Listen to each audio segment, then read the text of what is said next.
নবী মুহাম্মদ সাল্লাল্লাহু আলাইহি সাল্লাম কীভাবে সৃষ্টিকর্তাকে পেয়েছিলেন আমরা কি জানি? হুম সে খবর কি আমরা কখন নিছি? নেই নাই। আমরা সঠিক খবর না জেনে আমরা শুধুমাত্র আন্দাজের পরে দৌড়ই। ওই যে নামাজ পড়লে ৭২টা হুর পাওয়া যাবে, জান্নাতে যাইয়া ওয়ান্না সালাও খাওয়া যাবে, যা মন চায় তাই খাওয়া যাবে, ওই লোভে। আর সেখানে অনন্তকাল আমরা সুখে শান্তি থাকবো, এই লোভে দৌড়ে। কিন্তু আমরা প্রকৃত আমাদের চিন্তাকে কাজে লাগাই না। দেখেন নামাজের পদ্ধতি, নামাজ কীভাবে পড়তে হবে সে ব্যাপারে কোরআনে কিন্তু স্পষ্ট বলা আছে, কিন্তু আমরা অনেকেই তা জানি না, কারণ আমরা কোরআন তো পড়ি না। কোরআন পড়ি না, ওই যে হুজুরের দায়িত্ব দিছি, হুজুর যা বলে ওইটা নিয়ে আমরা বিশ্বাস করি, মারামারি করি। দেখেন নামাজের পদ্ধতি কীভাবে বলা হয়েছে। এখানে বলা হয়েছে তুমি তোমার রবকে, আল্লাহ বলতেছে যে তুমি তোমার রবকে মনে মনে সবিনয় ও সভয়ে অনুচ্চ স্বরে সকালে ও বিকেলে স্মরণ করবে এবং তুমি উদাসীন হবে না। সূরা আরাফ আয়াত নম্বর 205। অর্থাৎ সৃষ্টিকর্তাকে শয়নে স্বপনে নিশি জাগরণে সবসময় তাকে স্মরণ করতে হবে 24 ঘন্টা। বোঝা গেছে বিষয়টা? তো সৃষ্টিকর্তার ভয় যদি সত্যিকার অর্থে আমার মনে গেঁথে থাকে, তাহলে সেই ব্যক্তির দ্বারা আর কখনোই অন্যায় কাজ, হিংসাত্মক কাজ হতে পারে না। ঠিক তো? এটাই সত্য। তো নবী মুহাম্মদ সাল্লাল্লাহু আলাইহি ওয়াসাল্লাম হীরা গুহায় বসে বসে ধ্যান সাধনা করতেন, সেই সৃষ্টিকর্তার কথা চিন্তা করতেন এবং তার কাছে কায়মনো বাক্যে প্রার্থনা করতেন। এটা ছিল নামাজ। নামাজ শব্দ অর্থ স্মরণ, সংযোগ বা যোগাযোগ। আর এই নামাজের পদ্ধতি এখানে বলা আছে কোরআনে, তুমি তোমার রবকে, অর্থাৎ তুমি তোমার সৃষ্টিকর্তা, রব মানে সৃষ্টিকর্তা বা আল্লাহ, তুমি তোমার রবকে মনে মনে, মনে মনে তিনি থাকবে, মনে মনে সবিনয় ও সভয়ে অনুচ্চ স্বরে, একদম গোপনে অনুচ্চ স্বরে সকাল ও বিকেলে স্মরণ করবে এবং তুমি উদাসীন হবে না। সূরা আরাফ আয়াত নম্বর 205। ঠিক আছে? এটা আছে আসলে সৃষ্টিকর্তাকে স্মরণ রাখার মূল পদ্ধতি। তারপরেও কিছু করা যায়, এই যে আমরা একসাথে মিলিত হই, তাই না? এই নামাজেরও গুরুত্ব আছে, অনেক গুরুত্ব আছে, কিন্তু সেই নামাজ আর এই নামাজ তো এক না। সবাই এক জায়গা বসলে সেখানে সলা পরামর্শ হবে, ভালো মন্দ দুইটা কথা হবে, কিন্তু তা হয় না। শুধুমাত্র হুজুর যা বলে শুনে আমরা চলে আসি, ব্যাস, আসল কাজের কাজ নাই। এবার আসেন আর একটা গুরুত্বপূর্ণ আয়াতে আলোচনা করব, সেটা হচ্ছে যে তাওরাতে যা আছে কোরআনে তাই আছে, কিন্তু বাইবেলেও তাই আছে। যে বলেন কি? হ্যাঁ, আমি তাই বলবো। দেখেন কি বলছে আল্লাহ বলতেছে, আর আমি তোমার জন্য ফলকে সর্ববিষয় উপদেশ এবং সর্ববিষয়ে স্পষ্ট ব্যাখ্যা লিখে দিয়েছি। ওই যে তাওরাত কিতাবে, ওই যে মুসা আলাইহিস সালামকে যে কিতাব দিছিল না, এটা ছিল মূলত স্বর্গীয় পাথরে লেখা, স্বর্গে থেকে পাথরে লেখা যে ফলক, সেই ফলকটার কথা এখানে কোরআনে উল্লেখ করা হয়েছে। মুসলমানদের কাছে এই ফলক নাই। ওই যে মুসার কাছে যে ফলক দিয়েছিল সেই ফলকের কথা না, তাওরাত, জব্বুর, ইনজিল, বাইবেল ঘুরে কোরআনে আসছে। কিন্তু এটা জানবে কেনা? অনেকেই জানে না কোন ফলকের কথা বলা হয়েছে। এই ফলককে বলা হয় 10 কমেন্ডমেন্টস বা 10 আজ্ঞা, যেটা মুসাকে দিয়েছিল, যেটা তাওরাত বা তালমুদ যাই বলেন। আমি এটা আবার বলতেছি, যেহেতু গুরুত্বপূর্ণ আয়াত তো। আর আমি তোমার জন্য ফলকে সর্ববিষয়ে উপদেশ এবং সর্ববিষয়ে স্পষ্ট ব্যাখ্যা লিখে দিয়েছি, সুতরাং এগুলো শক্তভাবে ধরো এবং তোমাদের সম্প্রদায়কে ওইগুলোর মধ্য থেকে যা শ্রেষ্ঠ তা গ্রহণ করতে নির্দেশ দাও। আমি শীঘ্রই সত্য ত্যাগীদের বাসস্থান তোমাদের দেখাবো। সূরা আরাফ আয়াত নম্বর 145। অর্থাৎ এই যে 2 ফলকের কথা, এটা তাওরাতের ফলকের কথা, জব্বুর, ইনজিল, বাইবেল, কোরআন সবার ফলকের কথা। বুঝা গেছে বিষয়টা? এটা কি? তো এটা জানে না মানুষ, অধিকাংশ মানুষ জানে না, আর তাকে জানতে দেওয়া হয় না। জানতে দিলে তো সেই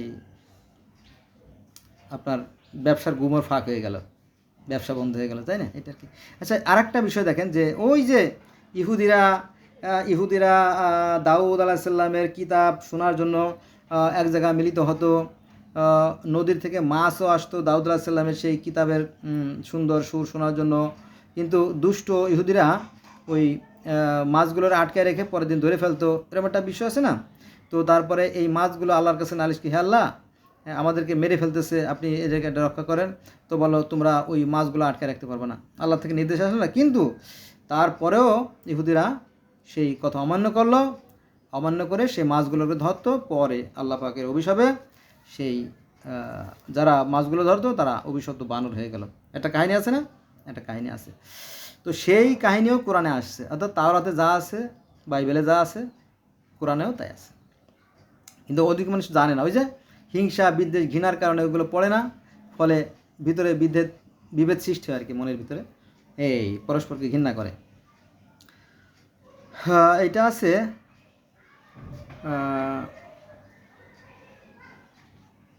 কই গেল, ও এটা আছে সূরা আরাফের 163 নম্বর আয়াতে, মানে সূরা আরাফ 163 163 নম্বর বাক্য বা সেন্টেন্স আর কি, বা আয়াতে শনিবারের সীমালঙ্ঘন করতো, শনিবার সীমালঙ্ঘন করতো। ওই যে সৃষ্টিকর্তার কথা অমান্য করে তারা মাছ ধরতো, তারপর অভিশপ্ত বানর হয়ে গেল। এটা লম্বা কাহিনী, আপনারা জানেন, প্রায় ওয়াজ নসিহতে এই সমস্ত কথা নিয়ে আলোচনা করা হয়।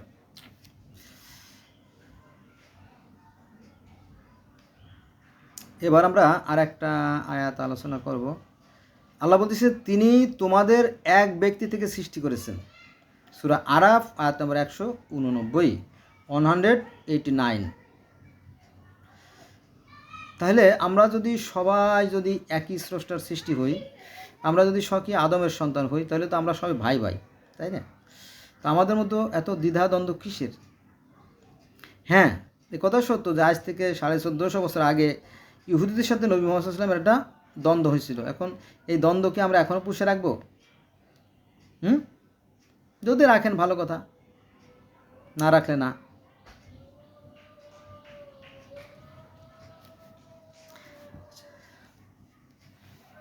আর একটা গুরুত্বপূর্ণ আয়াত দিয়ে আমি শেষ করব। আর তারা কাবা গৃহের নিকট শুধু শীষ ও করতালি দেওয়াই ছিল তাদের নামাজ। নামাজ কিন্তু সৃষ্টির সূচনা লগ্ন থেকেই ছিল। হ্যাঁ, পৃথিবীতে যত ধর্ম আছে, পৃথিবীতে যে 4300 ধর্ম আছে, এরা এক এক পদ্ধতিতে নামাজ পড়ে। যেমন ইহুদিরা সিনাগগে যায়, আবার কেউ যায় টেম্পলে যায়, কেউ, তাই না? টেম্পল মাউন্ট মধ্যে খ্রিস্টানদের যে মসজিদ টেম্পল মাউন্ট, আর ইহুদিদের যে মসজিদ আছে সিনাগগ। তারপরে বৌদ্ধরা যায় বৌদ্ধ মন্দিরে, হিন্দুরা যায় হিন্দু মন্দিরে, তাই না? মিশরীয়দের মন্দির ছিল, তাই। তারপরে পার্সিয়ারাও আরাধনা করত, বৌদ্ধরাও তাদের মন্দিরে যায়, তাই না? তাহলে এক একটা ধর্মের মানুষেরা সেই একই সৃষ্টিকর্তাকে বিভিন্ন পদ্ধতিতে আরাধনা করে, এই যা পার্থক্য। এখন কার তা আল্লাহ কবুল করবেন আর কারটা করবেন না, সেটার বিচারের দায়িত্ব আপনাকে দেওয়া হয় নাই, সেটা সৃষ্টিকর্তা ভালো বুঝবে। আপনার কাজ আপনি করে যান, ঠিক আছে? তাহলে এই নামাজ যে আগেও ছিল, তাই না? কোরআন তো তাই বলে নাকি? আমাদের আগেও এই নামাজ ছিল, তবে নামাজের পদ্ধতি ছিল ভিন্ন। সেটা আসছে সূরা আনফাল আয়াত নম্বর 35-এ, যে আর কাবা গৃহের নিকট শুধু শীষ ও করতালি দেওয়াই ছিল তাদের নামাজ। বোঝা গেছে বিষয়টা? এটা অনেক কথা, হ্যাঁ, ওই একই কথা। যেমন তিনি তোমাদেরকে এক ব্যক্তি থেকে সৃষ্টি করেছেন, এটা সূরা আরাফের 189 নম্বর আয়াত। তারপরে মানুষ ছিল একই জাতি, পরে তারা মতভেদ সৃষ্টি করে, তোমার প্রভুর পূর্ব ঘোষণা না থাকলে তারা যে বিষয় নিয়ে মতভেদ সৃষ্টি করতো তা তো মীমাংসা হয়েই যেত। এটা আছে সূরা ইউনূসের 19 নম্বর আয়াতে। অর্থাৎ মানুষ একই জাতি ছিল, আল্লাহ ইচ্ছে করলে একই জাতিভুক্ত করতে পারতেন। তারই ইচ্ছায় মানুষের বিভক্তি আসছে এবং মানুষ বিভিন্ন দলে বিভক্ত হয়ে গেছে। তাই সমস্যাটা কোথায়? সমস্যা শুধু আমাদের মগজে। আসুন আমরা মানুষ হই, মানবিক হই, ধর্ম নিয়ে বাড়াবাড়ি না করি। ধর্মের শর্ত হচ্ছে সৃষ্টিকর্তা বিশ্বাস থেকে সৎ কাজ করা, আর তাতেই জান্নাত।